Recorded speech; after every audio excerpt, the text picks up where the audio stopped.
Isang napakalaking balitang yumanig sa bansa ngayong araw matapos kumpirmahin ang pag-aresto kay Pangulong Kuting Jr. dahil sa umano'y kasong pagnanakaw. Kasabay nito, iniutos na rin ng mga otoridad ang paghanap kina House Speaker Tambaloslos at unang ginang Liz Satanas Mags na sinasabing kasabwat umano sa kontrobersyal na issue. Ayon sa ulat, ang pag-aresto kay Kuting ay naganap matapos ang masusing imbestigasyon at paglalahad ng mga ebidensya na nagtuturo sa kanya bilang bahagi ng malawakang katiwalian. Samantala, naglabas na rin ng arrest warrant para kina Romualdez at Liz Satanas Mags na umano'y kabilang sa mga pangunahing sangkot sa issue.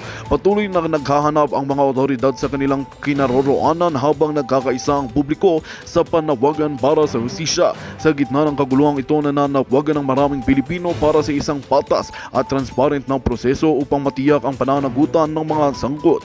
Habang naghihintay ang bayan ng karagdagang impormasyon, nananatiling palaisipan kung paano harapin ng administrasyon ang krisis na ito na nagdudulot ng matinding epekto sa tiwala ng publiko sa gobyerno. At yan nga ang balitang ating pagkakatutukan. Ngunit bago ang lahat, siguraduhin mag-subscribe at ihit ang notification bell para sa patuloy na pagtutok sa mga silip ng bagong balita sa tunay na boses ng masa.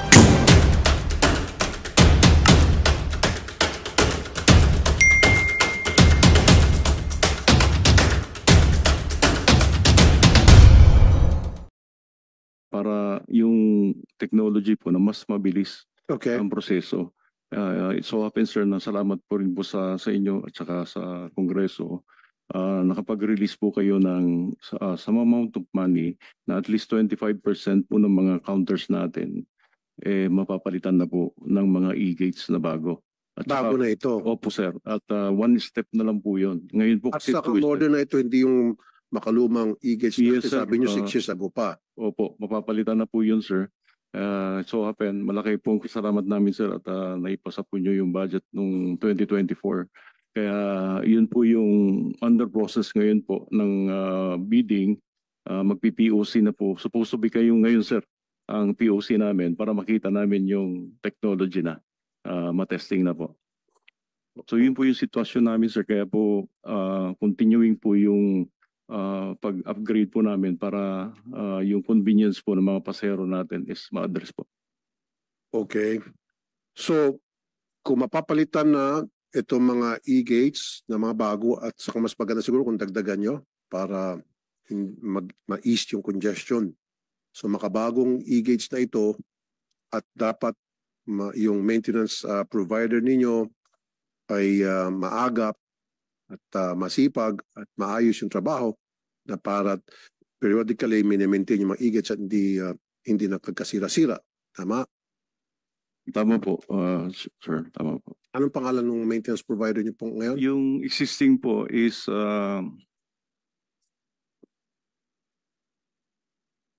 Ascent company po yung nakakuha before nung sa e-gate. Are they doing their job? During the period po nung contract nila, okay naman po. And then since nag-lapse na po, and nakita namin may bagong technology na papasok na po dahil nga po na-approve po yung natin project.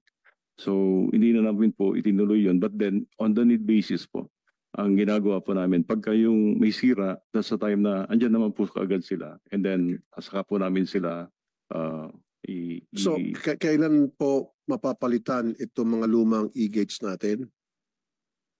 Ang target po namin, sir, sana magkaroon na ng NTP by October or November. Magkaroon po ng ano? Notice to proceed. Kasi ongoing na po yung So, by October or November po. or November, magkakaroon ng NTP. And then after po ng NTP, meron pong 12 months. Kasi nationwide po yun, sir. Hindi lang po sa Terminal 1 or Terminal 3. Lahat So po let's say at the end of 2025, year 2025, before the end of that year, yes, so, mauna po yung everything is in place now. Yes po. Mauna po yung mga masyadong maraming flights ng mga airport katulad po ng NAIA 1, NAIA 3 especially, Cebu, Clark, yun po yung mga mauna, sir. And then the rest will be sa susunod na po yung phasing ng project. But then the whole phase po ng project natin is tatlo po yun, sir. Ang phase 1, ito pong 2024, yun po yung nai-release po ninyo. And then yung second is hopefully this 2025. Yung 2024 po, 25% po ng mga counters natin, mapapalitan po lahat ng e-gates. So malaking bagay po yun, Mr. Chair, including departure. Both arrival and departure po magkakaroon po tayo niyan. And then sa itong 2025 po, yung pinopose po namin, another 15% hopefully po.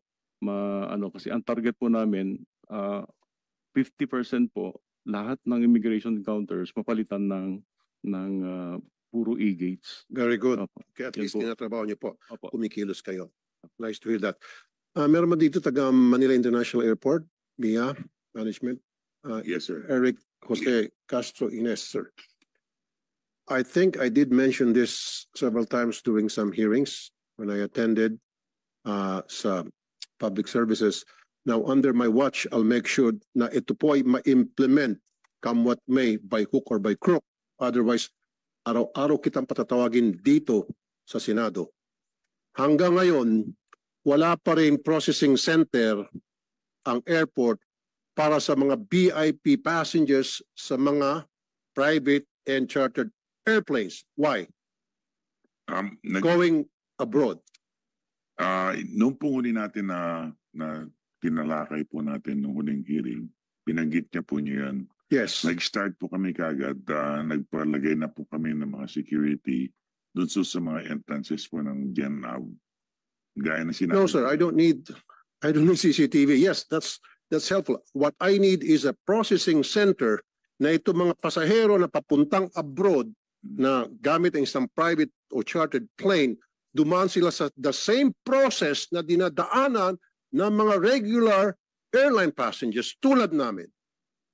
Because these people are given VIP treatment. Makinig ka, sir. Galing sa kanyang kotse, SUV o limousine yan, pasok sa gate, diretso sa tarmac, akyat sa aeroplano. Darating si CIQ, customs, immigration, quarantine. Titingnan lang yung passport mo ka. Wala man ng inspeksyon sa kanilang mga gamit. Walang frisking. Walang gadget. Ang gamit cellphone namang, Viber. Titingnan, pakicheck na ito kung itong si ganitong passport number, okay ba ito? Tatawag, okay yan, okay, go. Opo. Walang CCTV. Hindi sila dadaan sa CCTV. So that's why I'm telling you, I want a processing center. Araw-araw kita patatawagin dito pag hindi ito natupad by end of the year or at least next year.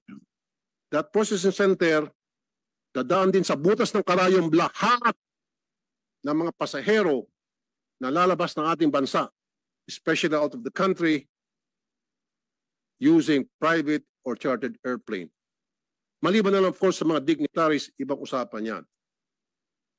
Pero kung mga taong lalabas ng bansa natin using chartered planes, gusto ko dumaan sila sa butas ng karayom. Kasi dyan nakakatakas po yung mga fugitives. How do we know if Grace Go nakatakas na? I think I've heard nakatakas siya using that system na ginamit ko.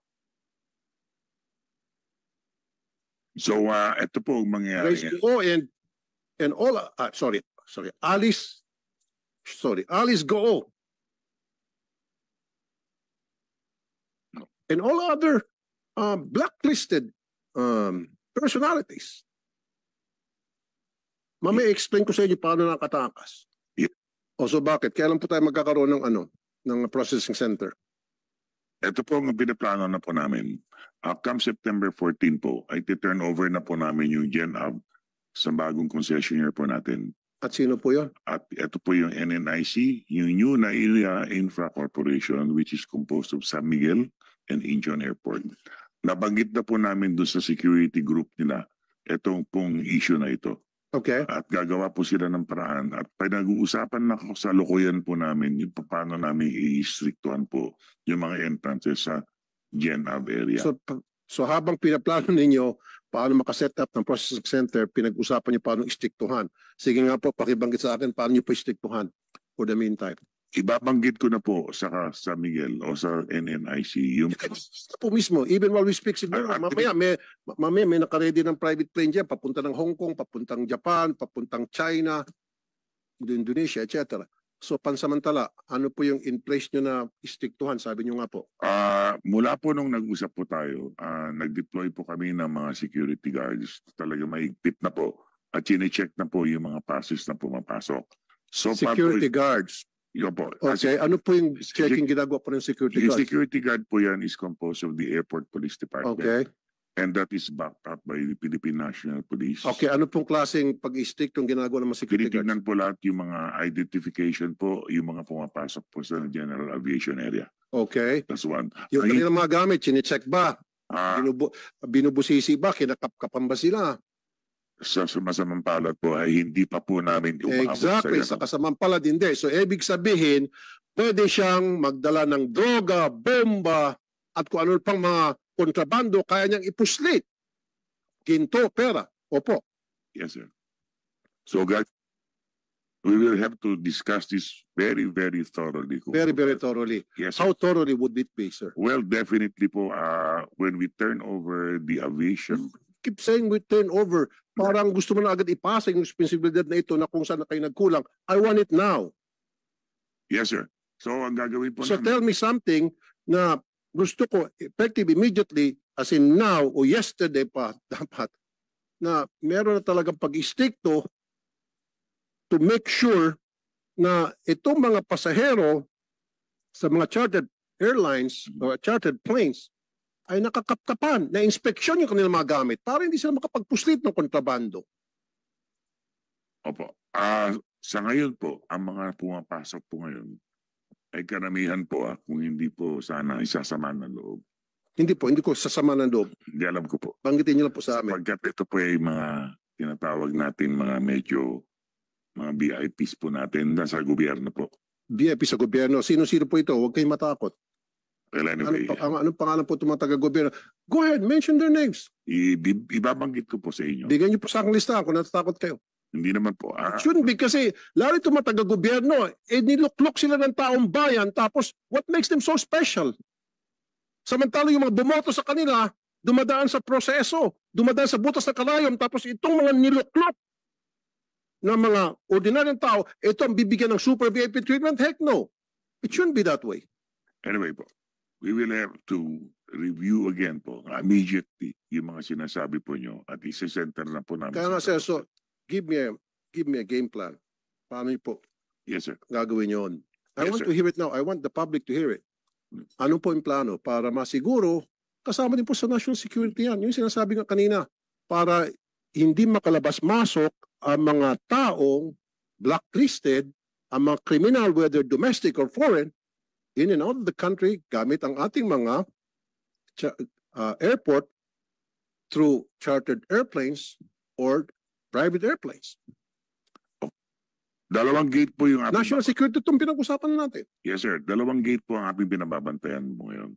Yung tinatawag natin yung Delta Gate at saka tinatawag natin yung kabilang gate po sa may bandang southern part po ng gate. Ngayon, ang gagawin po namin ngayon is itatayo na po namin yung processing center. Okay. Ang customs po naka-ready po mag-deploy ng mobile na pang-x-ray po No, nila. gusto ko po yung process center dahil one, Yes, sir. parang katulad ng sa regular Yes, sir. passengers. Yes, sir. Magkakaroon ng processing center para i-check sila, i-x-ray yung kanilang mga gamit, and then two, dadaan din sila sa isang immigration booth, Yes, sir. di ba? Opo. Para ma-check yung kanilang records, yung kanilang passport, mga dokumento, biometrics and all, and with CCTV camera. Ganun ang gusto ko po mangyari. Opo. Di ba? And then customs, x-ray yung kanilang mga gamit para matingnan kung ano laman ng mga kanilang gamit. Malay natin, pinupuslit na pala dyan. Droga, baril, granada. Magdi-deploy po ang mobile x-rays po ang customs. That's one. And when that's going to happen, sir? Well, we can tell them anytime po. Naka-ready naman. No, po not sila. anytime today, sana kung pwede. We'll have to coordinate. Kasi araw-araw pala, marami nakakapuslit. Yes. Tama, sir? Tama po. Yan kasi, sir, matagal ko na sinabi, last year pa, walang kumikilos. Now, I'm telling you, under my watch, bilang chairman ng Senate Committee on Public Services, araw-araw kitang patatawagin dito. Maniwala ka sa hindi. Kahit na Biyernes, hanggang Biyernes patatawag kita rito, sir. Okay. Done. I Yes, will. sir. Okay, Hindi ako po kayo na-update. give me an update. Next week, usap ulit tayo. Yes, sir. Give me an update kung ano nangyari tungkol Yes, sir. dyan. Right. Now, sa immigration, maybe you need money on this budget. I just found out na meron nga tayong biometrics, meron tayong picture taking. Tama? Pagda ng booth. Opo sir, kasama po yun. Yan pala useless. I know that for a fact. Wala palang cross-matching na nagaganap sa mga nakakalat na impormasyon sa immigration booth. I'll tell you why. Just say yes or no. Yung pagdamo sa immigration, pipicturean ka o ang mark, yung pala ay data gathering lang, walang ginagawang cross-matching. Am I right? Or am I right? Meron pong, Mr. Chair, meron pong shinare po sa amin ang, No, yes or no lang po, sir. opo sir, meron pong checking din po sir. Cross-matching ang ibig Opo, sabihin. yung face po, checking po ng 1:1 po sir, meron po tayo. I don't think so. I don't think so. I'll give you a scenario. Si Juan, siya ay kriminal dito sa Pilipinas. Or sabihin natin siya ay pogo personality na pinalayas na lang. Huwag na palang bawiin ko, huwag si Juan, Chinese na lang tao. Si Mr. Chekwa, anong pampangalan niya? Okay, pinadeport siya dahil pogo siya eh. Meron siyang ginawang katarantaduhan dito. Ang nakalagay sa kanya, Chekwa Wang, nakalabas siya. Tama? Kasi dinport siya eh.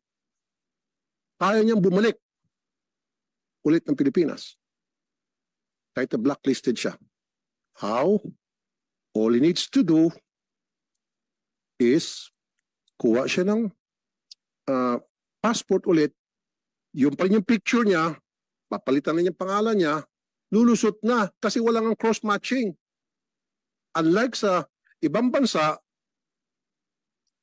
pag pareho pa rin yung mukha mo sa passport mo at fingerprint, magkakaroon ng cross-matching, pagdaan mo sa gate, huli ka. Dito sa atin, hindi. One to sawa. Do we need an upgrade?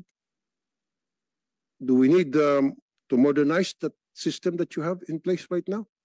Yes sir, yun po yung kailangan po na i-upgrade sir. Kasi limited lang po yung capacity po nung yung matching natin. Kasi 1:1. Pag 1:many sir, talagang hirap na po. Kaya So what do you mean 1:1 and versus 1:many? halimbawa po, pangalan ko na check-in dun sa maraming nasa list na nasa database, maraming tao, maraming muka. Ang mangyayari sir, check-in ko muna yung pangalan tapos para makuha ko yung mukha niya at saka ko imamatch na 1:1. Pero yung magmamatch siya po siya ng 1:many na parate. Pag Yes. lalo po na pag nagpalit siya sir ng pangalan, kahit isang letter lang o 2 letter, Hindi na region. hindi na po makikita yon. Lalo Yung pag sasabi ko, so ibig sabihin, yung pa rin yung mukha niya sa passport niya, pero ang pinilitan lang pangalan niya o first name man lang, wala na. Lusot na siya. Opo, tama po kayo dun sir. Kasi ang check-in muna is pangalan. Pag hindi nag-match po, hindi niya na mag-check ng 1:1. Kaya po nag-propose po kami for 2025 po na magkaroon na rin ng 1:many checking na So, sinasabi niyo po, Senator. Hindi ba delikado yan, sir? Sana matagal natin pinilitan yung sistema yan sa ating national security.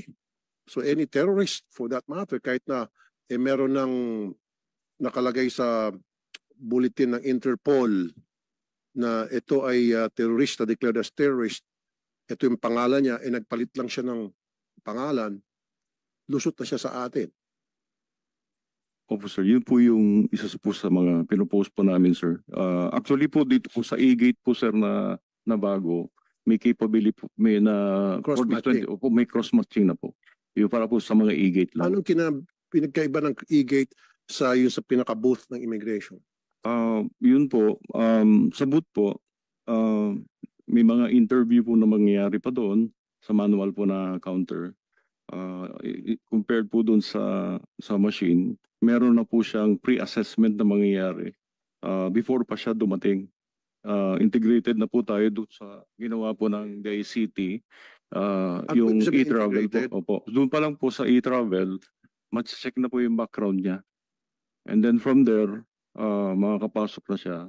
And using the e-gate, hindi Sabi ko nga po, gagamit ano lang po? siya ng ibang pangalan. O sige, Opo, kahit sir. na mag-fill up ka siya ng 10 e-travel documents, as long as mag-iba siya ng kanyang pangalan, hindi na rin po machi-check yun. Kaya nga sabi ko, cross-matching is really what's important here.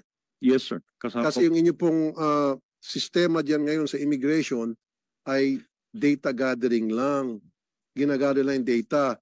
Pero hindi po kino-cross-match unlike sa ibang country. Pag pumasok ka ulit using different passport, kahit pa nag-use ka ng different picture, hindi ka pa rin makakalusot sa fingerprint. Hindi ka pa rin makakalusot dun sa mata. Diba? Sa atin, there's no such thing. Kaya very vulnerable ang ating mga airport. Sabi ka kanina, we are the first airport are first of line of defense against foreign terrorists who wants to come into our country, who wants to get in our country. Compromise now. Hindi nyo ba inisip yan, sir? Sana, sige, pagtunan natin pansin, magtulungan po tayo. Kung kinakailangan, baguhin natin yung sistema, upgrade natin. Gastusan natin kahit bilyones pa yan. Kasi when it comes to national security, there should be no compromise. Kailangan talagang yan ay solid na mabigyan natin proteksyon. Salamat po, Mr. Chair, kasi yun po yung inaasam-asam din po namin itong para sa 2025 na project. Sana pa ma-include na po yun, yung 1:many po na checking po natin sa Okay. cross-checking po. Salamat po. Usap ulit Sir Chair. tayo tungkol dyan. Next Opo. week, I want an update. Yes, sir. Opo, sir. Pa-update po namin kayo. PA system sa airport. Rinig lang sa malapit sa boarding gate. Pero sa ibang parte ng terminal, hindi na. Palawakan nyo siguro yung inyong PA system or inaasahan nyo na lang baka pag nag-take over na itong bagong concessionaire, sila lang gagawa para pumatong na lang doon sa terminal fee. Doon na ipapatong sa terminal fee. Excuse me, sir, paano po yun, sir? Yung PA system sa airport, yung nag-announce Opo. na yung flight mo ay boarding na in a few minutes. Pag sa labas ka ng boarding area, hindi mo narinig. Dapat kahit na wala ka sa boarding area, marinig mo. Marinig naman, mga pasahero. Malawak dapat ang mapapakinggan ito. Yes, sir. Usually po, ang kinukuha po yan sa mga airlines, yung mga schedule nila. Minsan po, dati ako mismo personally, I would like to discourage mostly yung palagi po maingay yung broadcast kasi nakakalito. Firstly, kailangan din po natin na unti-unti na natin na medyo i-gear na natin yung ating mga pasahero na matuto na po maghanap ng kanilang boarding gate, na saan papunta, etc. But I remember po, totoo po yun. There are Sir, times... kailangan sir, kasi there are times, halimbawa, yung pasahero nasa CR, Yes, sir. o may binibil, hindi niya alam pala yung flight niya on time maalis, Mhm. o nagbago yung schedule, o naglipat ng gate. Kasi kung minsan, yung pag naglipat ng gate, alam mo, gate 4, tapos yung pala naging gate 12, Yes, sir. hindi naman ina-announce yun kung minsan. Kung Kung minsan ina-announce yun, pero hindi man marinig. Opo. But anyway, do something about that, sir. Okay? Yes, sir. I will do something. Okay. Yung may mga taxi pa rin sa labas ng airport na nangungontrata. Sino bang may responsibility niyan? Iba na natin itong mga taxi na ito, mga kolorom na mga sasakyan na nangungontrata, na nanaga ng mga pasahero. Yung iba pa, nang-hold up pa siguro. Totoo po yun. Yung koloro po, unti-unti po, when I took over 7 months ago, medyo nabalitaan ko po yung mga nangyayaring ganyan. Inunti-unti natin. Marami na po kaming nahuhuli. In fact, nagkakatulungan na po sa ato sa Philippine National Police. Sa pagkakaalam ko po, pero ayoko muna magsalita ng meron po sa akin piniprepare na one time po nila, na-identify na po nila yung mga taong naninihasa doon na may kasabwat pong airport police. Correct. Ngayon, pangalawa po, may mga accredited taxis tayo. Yun po ang aming pinagbibigyan na mauna. Pangalawa po, meron po tayong arrangement with Grab na nakapasok po sila. Okay. Sapagkat ibang pasahero po natin, kapag hindi na naubusan po ng sasakyan, ay kung saan-saan ako kumukuha. We cannot, of course, prohibit them from doing so. But the thing is, I have to admit that there are certain scrupulous people there. Still, particularly at Terminal 3 and some at Terminal 1, there were some at Terminal 2 na nagpe-pray po. Ito ay tinitignan nila kung sino yung mga taong po pwede nilang lokohin. Ngayon po, nagbabantay na po kami. O di ba sir, meron kayong aviation security, meron kayong airport security, meron pa kayong, alam ko maraming security dyan sa airport. O ang dami-dami. Hindi po, combined na po ito. O meron pa security guard. Magandang balita ang hatid namin sa inyo ngayong araw. Sa pagtatapos ng aming balitaan, nagbigay kami ng mga mahalagang impormasyon. Maraming salamat sa pagtutok at pagsuporta sa aming programa. Huwag kalimutang manatili sa mga susunod na araw para sa mga bagong balita at mga kwento na dapat nating abangan. Mula sa Boses ng Masa, magandang araw, Pilipinas!